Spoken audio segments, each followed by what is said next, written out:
Lab taken to class. Special care and support for research. Global certifications. KL, deemed to be university. BJP party రాష్ట్ర incharge Abhay Patil Karnataka Belgaum ఎమ్మెల్యేగా కొనసాగుతున్నారు. నిజామాబాద్ జిల్లాలో పర్యటిస్తున్నారు. నిజామాబాద్ జిల్లాలో ఎలా ఉంది బీజేపీకి సంబంధించి రాష్ట్ర వ్యాప్తంగా ఎన్ని సీట్లు గెలుస్తారనే అంశానికి సంబంధించి వారు బోలో आप तेलंगाना में कितना सीट जीतेगा, कैसा है तेलंगाना का बीजेपी? मैं पिछले 10 दिनों से तेलंगाना का प्रवास में हूँ। इससे पहले मैं विधानसभा चुनाव में निजामाबाद, जहीराबाद और कामारेड्डी का 20 एमएलए सीट का प्रभारी था, इसलिए मैं जानता हूँ यहाँ की माहौल का। उस असेंबली के समय का माहौल और आज की माहौल ज़मीन आसमान का अंतर है। निश्चित रूप से 12 से ज़्यादा सीटें हम लोकसभा के यहाँ पे जीतेंगे। दक्षिण भारत में कितना सीट जीतेगा भारतीय जनता पार्टी? पूरा 400 के पार होने के लिए कितना दक्षिण भारत में सीट आएगा बीजेपी?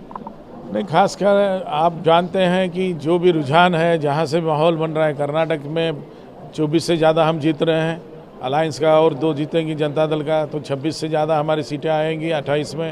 यहाँ पे पिछले बार 4 थे तो 3 गुना यहाँ पे बढ़ रहा है।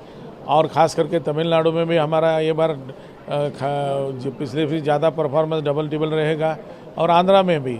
तो साउथ इंडिया में पिछले बार जितने भी सीटें थी उससे 3 गुना बढ़ेगी निश्चित रूप से हमारे यहाँ। तेलंगाना में और कर्नाटक में कांग्रेस पार्टी है, वो लोग भी बोल रहे हैं कांग्रेस पार्टी तेलंगाना में 12 सीट्स के ऊपर जीते, कर्नाटक में भी वैसे ही बोल रहे हैं। कैसा आप लोग ये उधर इधर क्या सोच रहे हैं? मैं दोनों की तरफ से जो दोनों राज्य हैं वहाँ की ज़मीनी राजनीति, मैं तो कर्नाटक से भी आया बिलोंग करता हूँ, तो कर्नाटक में पूरा सरकार ख़त्म हो गया है। 2 गुट में बटे हैं और तीसरा और चौथा गुट भी प्रारंभ हुआ है।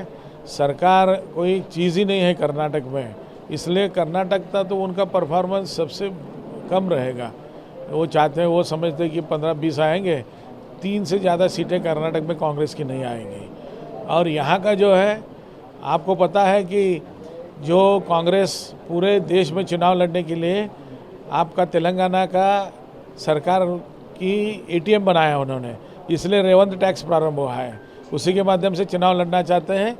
ये लोग जान रहे हैं कि हमारे यहाँ के पैसे लेके कांग्रेस बाहर का चुनाव लड़ रही है करके, तो कांग्रेस के पास कोई मुद्दा नहीं है, कोई विजन नहीं है, सिर्फ पैसे से चुनाव लड़ना चाहते हैं। और लोग लोगों को समझ रहा है कि ये कांग्रेस के पास कोई विजन नहीं है, कोई काम नहीं है, सिर्फ सत्ता पाने के लिए काम करते हैं, और उसका नतीजा ये 3 महीने में प्रदेश की जनता देख रही है।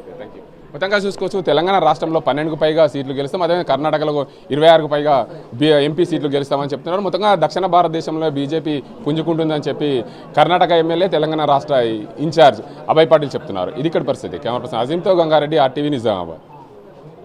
మరిన్ని వీడియోస్ కోసం ఛానల్ ని సబ్స్క్రైబ్ చేయండి, లేటెస్ట్ అప్డేట్స్ కోసం వాట్సాప్ ఛానల్ ని ఫాలో చేయండి, అండ్ లింక్ డిస్క్రిప్షన్ లో ఉంది.